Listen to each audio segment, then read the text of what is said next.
আচ্ছা বলুন তো, কলকাতা শহরের আমাদের খুব প্রিয় একটি জায়গা ময়দান। এই ময়দানের সাথে কলকাতা শহরের উপকণ্ঠে তৈরি একটি স্মার্ট সিটি নিউ টাউন, তার কি মিল আছে? আপনারা অনেকে হয়তো জানেন, অনেকে জানেন না যে ময়দান এলাকা বলে আজকে যেটি পরিচিত, যেখানে আমরা ময়দানে হাওয়া খেতে যাই, ঘোড়া দেখতে যাই, ময়দানের ফুটবল, ময়দানের সাথে আমাদের কলকাতাবাসীর অনেক সুখ স্মৃতি জড়িয়ে আছে। ময়দানে আড্ডা, ময়দানে প্রেম। সেই ময়দান এলাকাটা সব দিন ওরকম ছিল না। কোনো এক সময় ওই ময়দান এলাকাটা একটি বর্ধিষ্ণু গ্রাম ছিল। আপনারা অনেকেই জানেন যে কলকাতা শহর সুতানুটি, গোবিন্দপুর এই গ্রামগুলো নিয়ে তৈরি করা হয়েছিল। যেটা হয়তো অনেকে জানেন না, এই গোবিন্দপুর গ্রামটি কোথায়। ময়দান এলাকাটি ছিল আসলে গোবিন্দপুর গ্রাম। এটি অত্যন্ত বর্ধিষ্ণু গ্রাম। ইংরেজরা যখন ফোর্ট উইলিয়াম তৈরি করে, তখন ওই ময়দান এলাকা, আশপাশের ওই অঞ্চলটাকে, গোবিন্দপুর গ্রাম ছিল যেটি, সেটিকে খালি করে দেয়া হয়। এই ময়দান এলাকা অর্থাৎ গোবিন্দপুর গ্রাম এলাকার থেকে উৎখাত করে ঠাকুর পরিবার, ঘোষাল পরিবার, এদের মতো যারা একটু উচ্চবিত্ত প্রভাবশালী পরিবার, তারা উত্তর কলকাতা অথবা খিদিরপুর এইসব অঞ্চলে রিলোকেট করেন। পাথুরিয়াঘাটার ঠাকুর পরিবার, খিদিরপুরের ঘোষাল পরিবার, অর্থাৎ কলকাতা শহরের প্রথম ডিসলোকেশনের গল্প, আপরুটিংয়ের গল্প। একটি জায়গার সুন্দর বসতি থেকে, জনবসতি থেকে কিছু মানুষকে জোর করে তুলে নিয়ে গিয়ে অন্য জায়গায় স্থাপিত করার ইতিহাস এই ময়দানের ইতিহাস। যারা বর্ধিষ্ণু ঠাকুর পরিবার, ঘোষাল পরিবার, তারা খুব বেশি কষ্ট পাননি। যাদের ইতিহাস আমরা জানি না, তারা হলো ওই গোবিন্দপুর গ্রামের সাধারণ মানুষজন। তারা কোথায় গেলেন? তারা হয়তো ইতিহাসের কোনো একটা অজ্ঞাত গলিতে হারিয়ে গেছেন। এখন এই সব ইতিহাসের সাথে নিউ টাউনের কি সম্পর্ক? সাম্প্রতিকতম কলকাতা শহর যদি একটি বৃহত্তর অর্থে ভাবি, তার কনটেক্সটে এই ডিসলোকেশনের গল্প হলো নিউ টাউনের গল্প। আবারও বলি যে অনেকে জানেন নিউ টাউন আসলে একটি জলা জমি ছিল। তাহলে সেই জলা জমি নিশ্চয়ই ভরাট করা হয়েছিল কোনো এক সময়। বেশ কিছু জমি হিসেবে এই জমি ছিল, সবটাই যে জলা জমি ছিল তাও নয়। সেই জমিগুলোও নিশ্চয়ই সরকার অধিগ্রহণ করে, এবং অধিগ্রহণ করলে আপনারা জানেন ক্ষতিপূরণ দিতে হয়। বহু পুরনো একটি CAG report, controller and auditor জেনারেলের রিপোর্ট দেখছিলাম, রাঘব বন্দ্যোপাধ্যায়ের বিখ্যাত বই অপারেশন রাজারহাটের। এটি একটি উপন্যাস, কিন্তু খুব গবেষণা ভিত্তিক একটি উপন্যাস।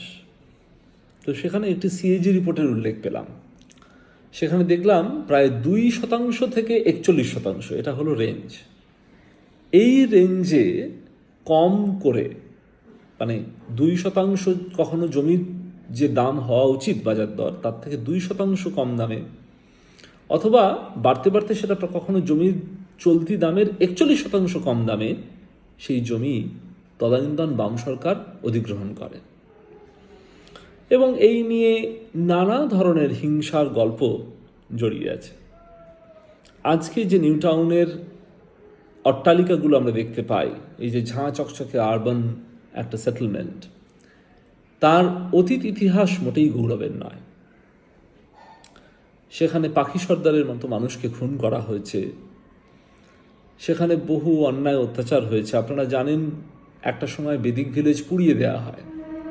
কখনো এর পরবর্তী পর্বে আমি ওই বেদিক ভিলেজ পুড়িয়ে দেওয়ার গল্প আপনাদের শোনাবো। কেন বেদিক ভিলেজে আগুন দিলেন গ্রামবাসীরা, উত্তেজিত গ্রামবাসীরা। এই যে ল্যান্ড গ্র্যাবিং, ল্যান্ড মাফিয়া, তৎকালীন সরকারের আমলে যেভাবে জমি অধিগ্রহণ করে, সেই জমি অধিগ্রহণের ইতিহাস একেবারেই সুখকর নয়। আমি পরবর্তী বেশ কিছু খণ্ডে, বেশ কিছু পর্বে আপনাদের সামনে এই রাজারহাট নিউ টাউন কীভাবে এলো, রাজারহাট নিউ টাউন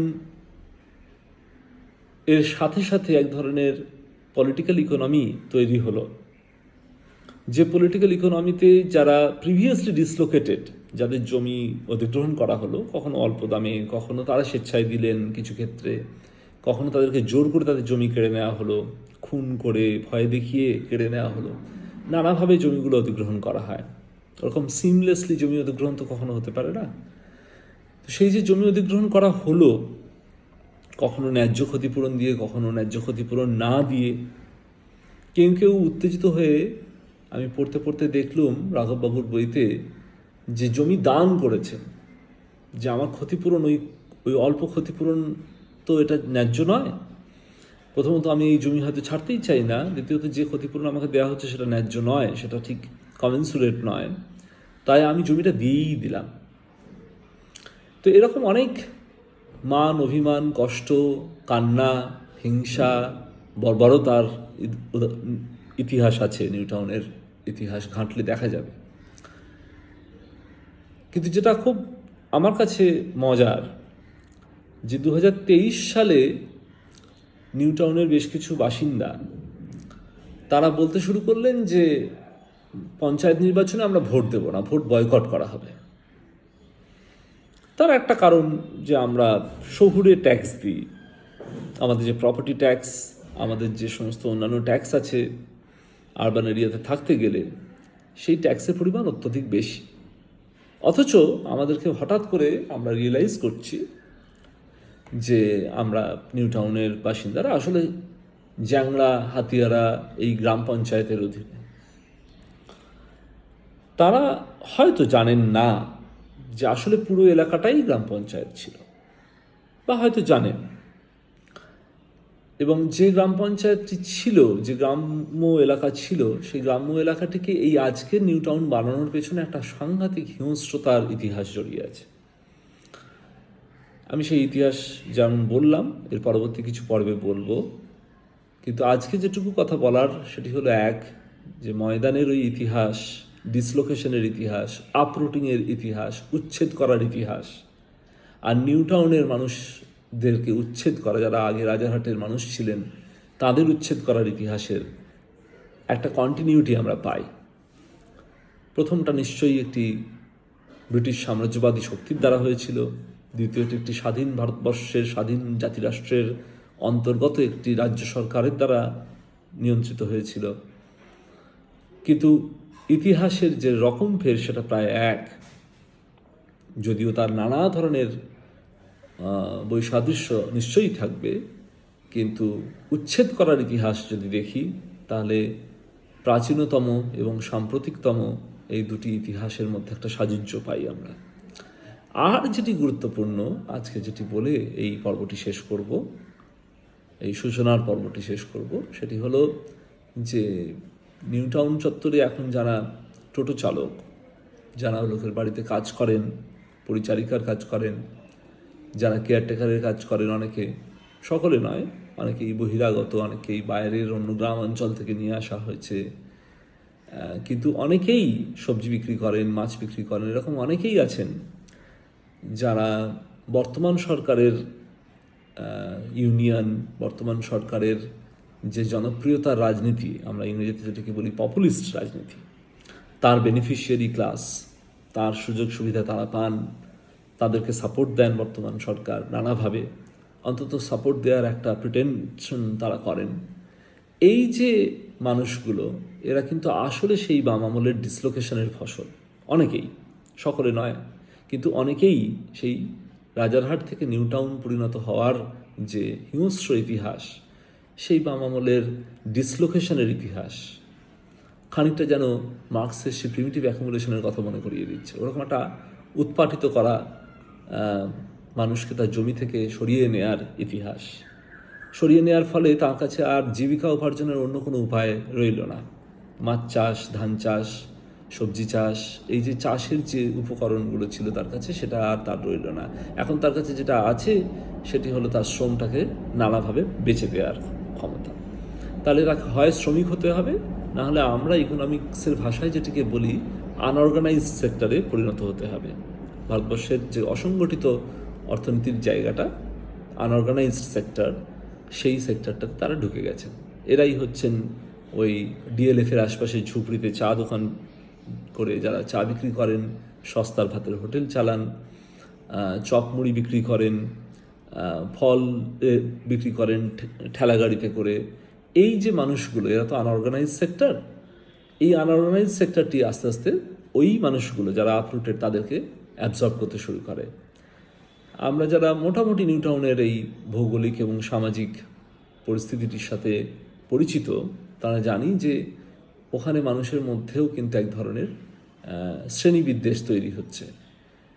যারা মধ্যবিত্ত, উচ্চ মধ্যবিত্ত নিউ টাউন বাসিন্দা, তারা যেমন একদিকে নিজেদেরকে গ্রাম্য পঞ্চায়েতের মানুষ হিসেবে ভাবতে চান না, তেমনি এই মানুষগুলোর মধ্যেও এই মধ্যবিত্ত, উচ্চবিত্ত কিছু মানুষের প্রতি এক ধরনের শ্রেণী আক্রোশের জন্ম হয়েছে।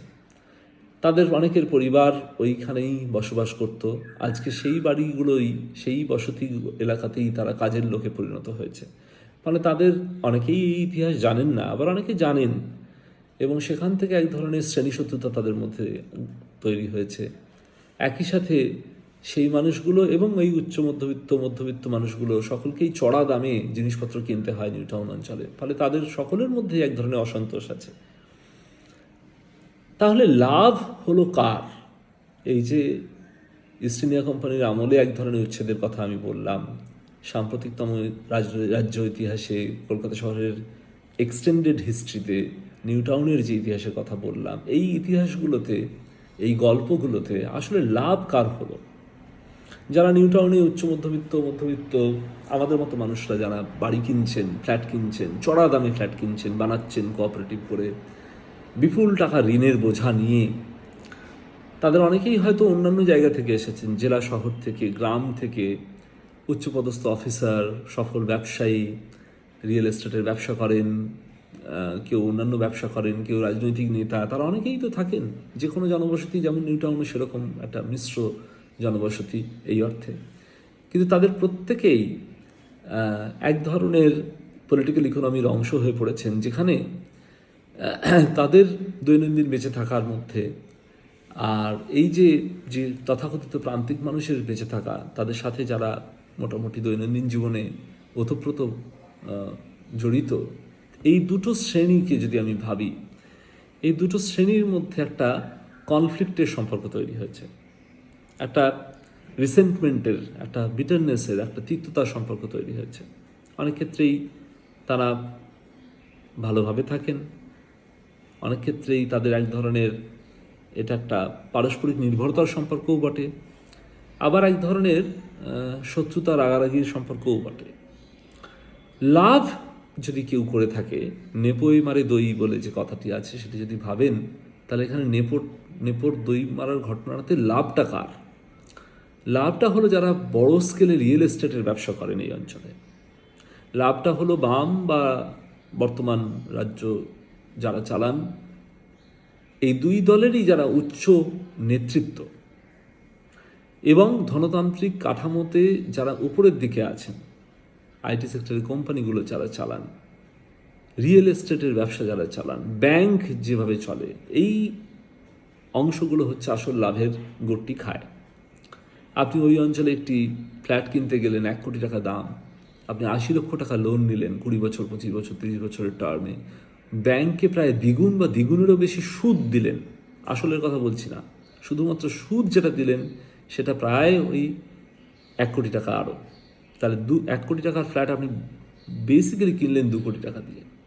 তার জন্য একটা বিপুল ঋণ ভার, সেই ঋণের ভারে জর্জরিত অবস্থাতে মানুষের ওপর রাগ, এই সব কিছু এসে জুড়ল। এর সাথে গাড়ি আছে, আমি অন্যান্য লোনের কথা তো বলছিই না।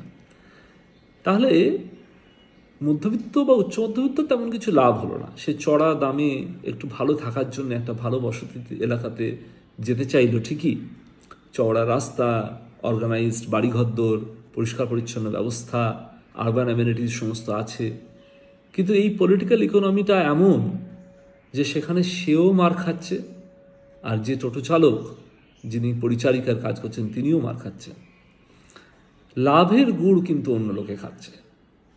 এখন আপনারা ভেবে দেখুন যে এই ইতিহাসটি আপনারা জানবেন কি না, আর জেনে নিয়ে এই যে ধরনের পলিটিক্যাল ইকোনমির কথা আমি বলছি, সেই পলিটিক্যাল ইকোনমিটা সম্পর্কে সজাগ হবেন কি না, এবং তার থেকে নিজেদের জীবনের কতগুলো সিদ্ধান্ত নেবেন কি না। নিজের ওনারশিপে বাড়ি কেনা, এই সম্পর্কে বাঙালি মধ্যবিত্ত যে চিন্তা চেতনা ছিল একটা সময়, আজকে সেই চিন্তা চেতনাটা প্রাসঙ্গিক বলে আপনাদের মনে হয়? আপনাদের চিন্তা, আপনাদের মন্তব্য, এগুলো সমস্ত কমেন্টে জানান। আমি এই বিষয়ে আরও বেশ কিছু তথ্য সমৃদ্ধ কথা, কিছু ন্যারেটিভ আপনাদের সামনে নিয়ে আসবো আগামী পর্বগুলোতে। নমস্কার।